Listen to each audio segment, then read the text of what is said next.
Shannon, were you surprised the Cowboys won? I wasn't really surprised for the simple fact this is a division game. Philly is not the Philly of last year. And the Cowboys, if they when they run the ball with Ezekiel, Elliott, because defensively they're fundamentally sound. They can get after your quarterback. They can stuff the run. So we know what they're capable of on offense. The thing is that Zeke got going last night, which means instead of throwing into windows, Dak was throwing into open doors. And when you let Zeke go for 35, 32, 18, 15, 13, he's over 100 yards on 5 carries. Well, it makes it very difficult for you to play the pass because now the safeties must jump down. Linebackers are biting on all fakes. Whether you hand him the ball or not, they got to step up. They got to honor him because they got to try to shut out Zeke. And Dak threw the ball. I thought he missed some throws early, but they stuck with it. And when you can run the ball and they were getting, 28 rush attempts, 171 yards, 6.1 yards a carry. But Dak, when he needed to make throws, he came up. If you look at right before the half, Phillies think they're going to be able to get the ball back. They use their timeouts, and Dak hit them with 2 big throws that really kind of broke the game open and gave them some breathing room. Because I feel if they had punted that ball there, I think the Eagles wouldn't go down and, at worst case scenario, get a field goal. But give the Cowboys credit. The offensive line looked as good as they've looked all year. Defensively, they were flying around to the football. Even though they only sacked Carson twice, they put a lot of pressure on him. And give Carson credit for standing in there. But I don't think in the first half he was as sharp as I've seen him. I know he can play better than that, and he kind of picked it up. And even as he picked it up later in the game, the third and fourth quarter, Skip, he still threw some balls that were behind the receivers, and guys made tough, very good catches for him. But give the Cowboys credit. That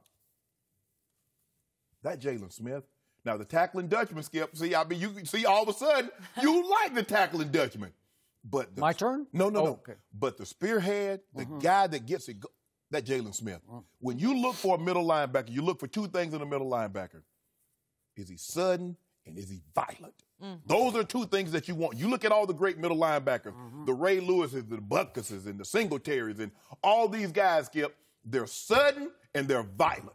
This young man, he's coming downhill, he's thumping people. DeMarcus Lawrence, he's good. It's going to cost him a lot of money, Skip, if they want to keep that young man. So give them credit, the Cowboys, and as you heard Zeke say, in order for us to continue to have any glimmer of hope that we can win this division, that we can get into the playoffs and have a home playoff game, this was a mandatory. They went to Philly. They took care of business. Now they have hope. I actually am glad they won because there's nothing like to see excitement when you think something is going to happen and then have it snatched away from you. Oh, man, that does me so good. But I want you to have that intensity that you came out here with today, all that celebrating and look at us. I wonder if we have that. Have that on Monday. I hope so. Yeah, I hope so, too. So, Jenny, could you ask me the question you asked him, 10 minutes ago or whatever it was? Were you surprised? I'm falling asleep over here. Cowboys. Jenny, I was happily shocked by what I saw last night because I was so wrong about it and so happily wrong. I said Philly 34-10. But what did Shannon Sharpe tell me? Let's see, it was Tuesday morning after the Tennessee debacle on Monday Night Football. You told me you picked the Cowboys to jinx the Cowboys. Didn't you say that? Yep. Okay. Well, there was method to my madness, too, because I was so desperate. I was so deflated by what I saw on Monday night. I said, I got no hope except maybe just to go for broke here. I'm off the bandwagon, and I hope I will shame them into a better effort this time at Philadelphia. I thought maybe I could feed the fire in Philadelphia of overconfidence because we know those Philadelphia Eagles, what I always tell you, I despise the Eagles. I have my whole life since I was a little kid. I'll go so far as to say I hate the Eagles, and I hate the word hate. But in a football context, I hate the Philadelphia Eagles because they front run. They get so full of themselves that they will right on schedule, fall right on their faces.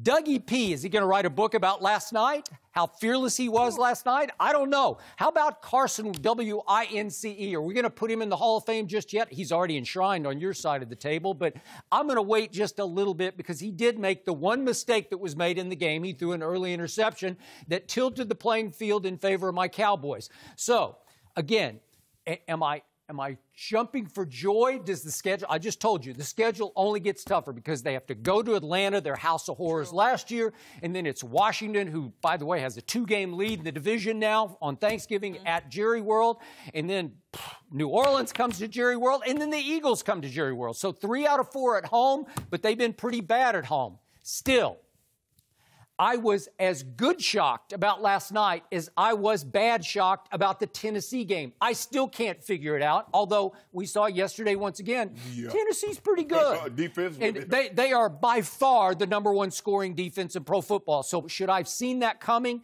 Maybe I should have. But last night for me was I felt so disillusioned about Monday night that last night came in reverse for me. And now I got to read a quote from Jerry Jones in the locker room late last night in Philadelphia that hit home with me if we could just see it.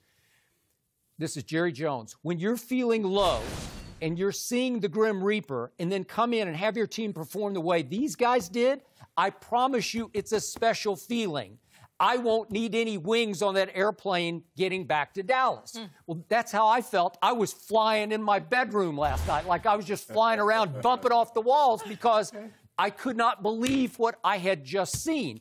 It was a little hard to process because my first takeaway was, if Ezekiel Elliott, after he made the play of the year in the NFL, to me, the hurdle. It would have been had he scored. Okay, I agree with you. But if he had kept his balance, it would have been the play of the year. He just couldn't cap it off. Who did he leap? Trace Sullivan. Just went right over the top. I mean, we know Zeke was a high school hurdle champion in Missouri. And yet, if he had stayed on his feet, that would have been 4 points more because they couldn't cash. Right. They only got a field goal out of that. And obviously, speaking of field goals, my kicker has gone south again. He missed another field goal. So do I trust him going forward? I do not. Is it possible they would replace him this week? I don't know. Once they go south, they usually just stay south to me. So I'm not sure about that. And the other reason this game is so hard to process, obviously, I'm the biggest Dak Prescott fan. We go back and forth about him day after day. But he was so bad in stretches last night. Yeah. And then he was so great in stretches last night that it's sort of hard to put it all together and say, what just happened? Because I saw Dak Prescott be the driving force, the playmaking driving force of 3 long touchdown scoring drives that were reminiscent to me of 2016 and early 2017. Right. Because he went 8 plays, 75 yards, touchdown. 9 plays, 75 yards, touchdown. 8 plays, 75 yards, touchdown. And the last 2 came virtually all in the fourth quarter when you're in a scoring match. You're in a shootout. Effectively, it went from a defensive struggle to a shootout in the fourth quarter with Carson Wentz. And they converted 8 of 16 third downs, and 5 of those were via pass from Dak Prescott, who looked so pathetic sometimes and so clutch and on target other times. Again, I give you that Zeke finally had some holes. It was by far the best the offensive line has played all year. And guess what? What have I been pounding the table? We got to get Connor Williams, the rookie, out of left guard. He's a liability. He's the weak link. Well, God bless him. I'm knocking on wood for him. He was hurt, so he couldn't play, and I don't even know who this guy is. Xavier Su'a-Filo came in and played left guard. And you know what? The beauty of him playing left guard is not once last night did I say, he just got beat. Right. I don't think he got beaten all night. I don't have a coach's tape, but again, the offensive line was actually opening some holes for Ezekiel Elliott. They were, Skip, but here's the thing. When you look at the Philadelphia Eagles, they play what we call a wide 9 with the Cowboy front. Well, it's Jim Schwartz's defense. Yes. Yep. It is meant to get pressure on the quarterback. They line them up a little wide, they angle them in, and you're trying to get home on the quarterback. They were hitting the splits, man. Right, but you leave lanes in which you can get creased, and that's what we saw. They were getting creased. And that's why you see the 35, the 32, 18, the double-digit yards that Zeke was getting on the carries. I was surprised that they stayed in, but that's the defense that they play. Skip, they're not the same defense. At some point in time, you have to realize you're not hunting, you're the hunted.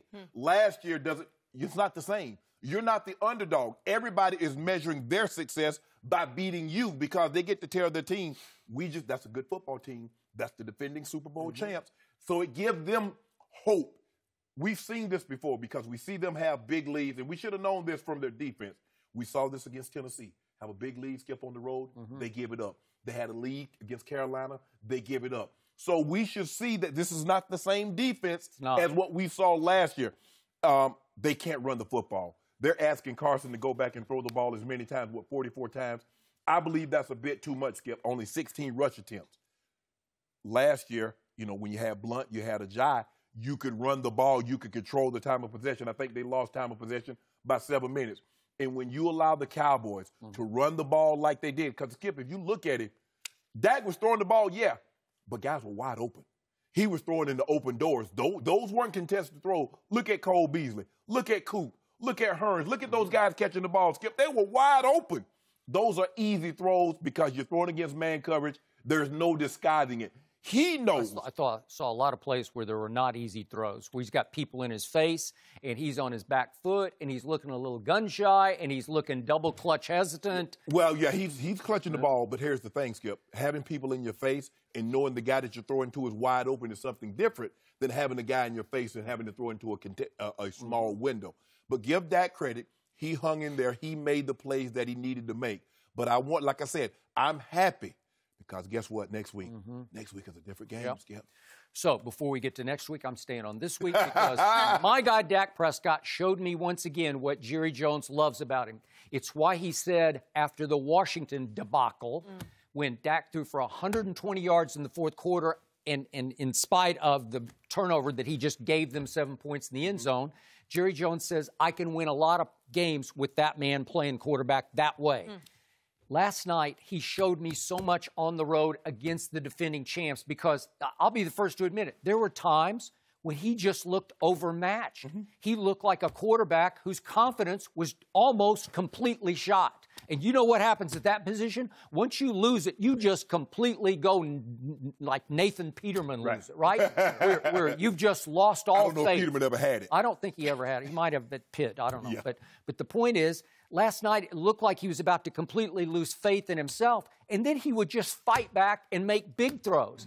And the biggest throw of the night, to me, if we could see it, was 3rd and 8 at the Philly 32, and the game is tied in the fourth quarter, and they throw kitchen sink at him. They all came, and they don't blitz very much, but they decided, let's just all go after him on this play. And this is the throw you said to Allen Hearns when he's wide open. Well, this is the throw he's been missing. This is the one you got to stand tall. You got to stand strong in the pocket and look to hot and hit hot. And he hit him, and it's like what Tom Brady is best at. The reason Brady didn't get blitz is because he'll usually just stand right up and throw that ball that way. So that was the key play, because if he misses that throw, it's a tie game, and the Eagles going to re-seize momentum and go the other way. I don't know.